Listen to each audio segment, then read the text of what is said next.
Halo teman-teman semua, mari kita membahas Pakzi ya. Dalam Pakzi, kalau di Pakzi 5 unsur, kita sering ngomong Xiangtong Pakzi Putong Ming. Ya, tanggal lahir yang sama, ibaratnya kalau anak kembar, itu pasti keberuntungannya berbeda, kita bilang. Nah, kenapa bisa kayak gitu kita bilang? Kan selama ini orang-orang tuh anggap tuh Pakzi itu sangat menentukan itu istilahnya. Kalau Pakzinya bagus, orang ini kehidupannya pasti bagus gitu.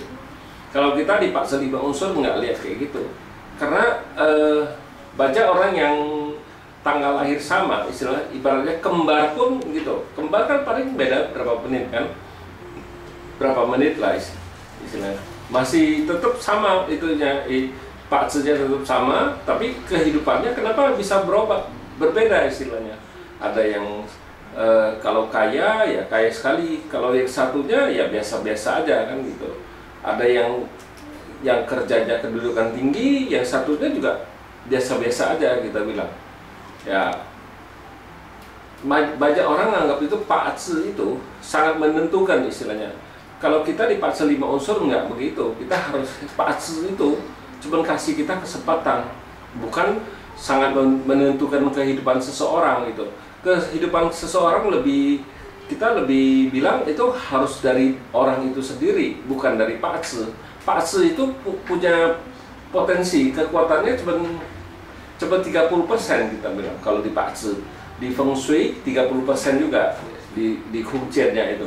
Nah, 30% lagi yang bisa mempengaruhi dia adalah diri orang itu sendiri. Jadi kita bilang Pakzi sudah nentuin gitu, tapi orang itu bisa ngerubah istilahnya, bisa lebih bagus istilahnya. Bukannya dia ada yang jalan hidupnya ikuti Pakzi, tapi ada orang yang bisa ngelewatin Pakzi karena dia punya kekuatan di dalam dirinya. Dia bisa itulah yang kita bilang 30%. Dari Pakzinya 30%, sudah 60%. Tambah lagi kalau Feng Shui ya nggak usah, kita bilang nggak usah sampai 30% lah Feng Shui ya. Bisa 20% apa 10% sudah 70%. Itu jauh sudah lebih bagus mempengaruhi. Makanya Feng Shui itu kan lingkungan bisa mempengaruhi orang itu, tempat tinggalnya bisa mempengaruhi itu. Kung Jian itu dimensinya juga bisa mempengaruhi, pergaulannya juga bisa mempengaruhi kita bilang. Nah, kekuatan orang itu gimana, kekuatan dirinya orang ini mau belajar nggak gitu. Itu pengaruh sekali. Makanya di Pakzi 5 unsur kita sering mengatakan Xiangtong Pakzi Putong Ming. Di dalam Pakzi yang sama, kehidupannya, keberuntungannya pasti berbeda. Nggak bisa ngomong itu. Ada yang baik, ada yang buruk juga kita bilang itu. Pasti nggak bisa ngomong oh semua sama di itu aja. Beda-beda dimensinya. Yang kedua waktu dia buruk juga berbeda. Yang baik juga berbeda kenanya kan gitu dimensinya orang kita di Pakzi 5 unsur kita nggak bisa baca oh dimensinya di mana kenanya kita. Makanya kadang-kadang kita harus kasih tahu dia oh misalnya bintang harta yang rusak, bisa kenanya ya dia sama papanya hubungannya kurang baik. Bisa juga dia istilahnya boros, pocah itu bisa juga kita anggap boros juga orangnya lawyer juga bisa. Nah, orangnya keluar uang juga bisa, itu juga kita anggap pocah.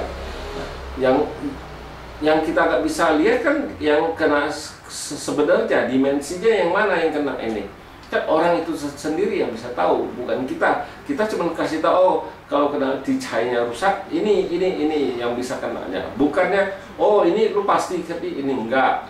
Kalau kita di Pakzi 5 unsur lebih mengarahkan di pengetahuan ya, kita bilang pengetahuan. Bukannya oh kita bisa benar-benar ngelamar tuh bisa baca itu sampai 100% enggak. Makanya kita kalau di Pakzi 5 unsur kita ngomong kita cuma kekuatan kita baca 70-80%. Kita bilang pasti ada 2-3% yang kita nggak tahu, yang nggak bisa baca kita bilang. Nah, kita sering ngomong kenapa bisa anak kembar keberuntungannya bisa berbeda istilahnya, keberuntungannya bisa berbeda karena ya orang itu misalnya dia kembar Memang sekolahnya sama waktu kecil, sekolah sudah besar, sudah dewasa, mereka pilih misalnya di perguruan tinggi kan sudah berbeda, nggak mungkin jarang yang sama perguruan tinggi, yang sama ambil jurusan pun bisa lain, kita bilang. Ya demikianlah saya bahas Pak Xiang Tu Pak Zhi Bu Tong Ming. Jadi kita ngomong Pak Zhi yang sama pun pasti kehidupannya berbeda, keberuntungannya berbeda. Inilah gitu yang selama ini orang-orang anggap itu, oh Pak Zhi itu menentukan kehidupan seseorang itu. Tidak. Yang bisa menentuin kehidupan seseorang itu dirinya orang itu sendiri. Pak Zhi nggak bisa. Misalnya Pak Zhi ini kalau di cowok pocai, apakah dia selalu kawin cerai kan enggak, tergantung dari orangnya kan. Misalnya yang wanita pokwan kan bintang asmaranya rusak, apakah dia bisa cerai sama suaminya? Banyak juga enggak kan, tapi banyak juga yang bisa cerai sama suaminya kan gitu. Kita nggak bisa baca itu, bisa kena kalau bisa pokwan, bisa juga kena di kerjaannya, yang wanita yang bisa juga kena di rumah tangganya kan, bisa bintang asmaranya. Nah kita kalau dimensi, kita di fase 5 unsur tuh kita nggak bisa lihat itu. Ya demikianlah saya bahas Xiang Tu Pak Zhi Bu Tong Ming. Demikianlah, terima kasih, sampai jumpa lagi di video saya yang selanjutnya.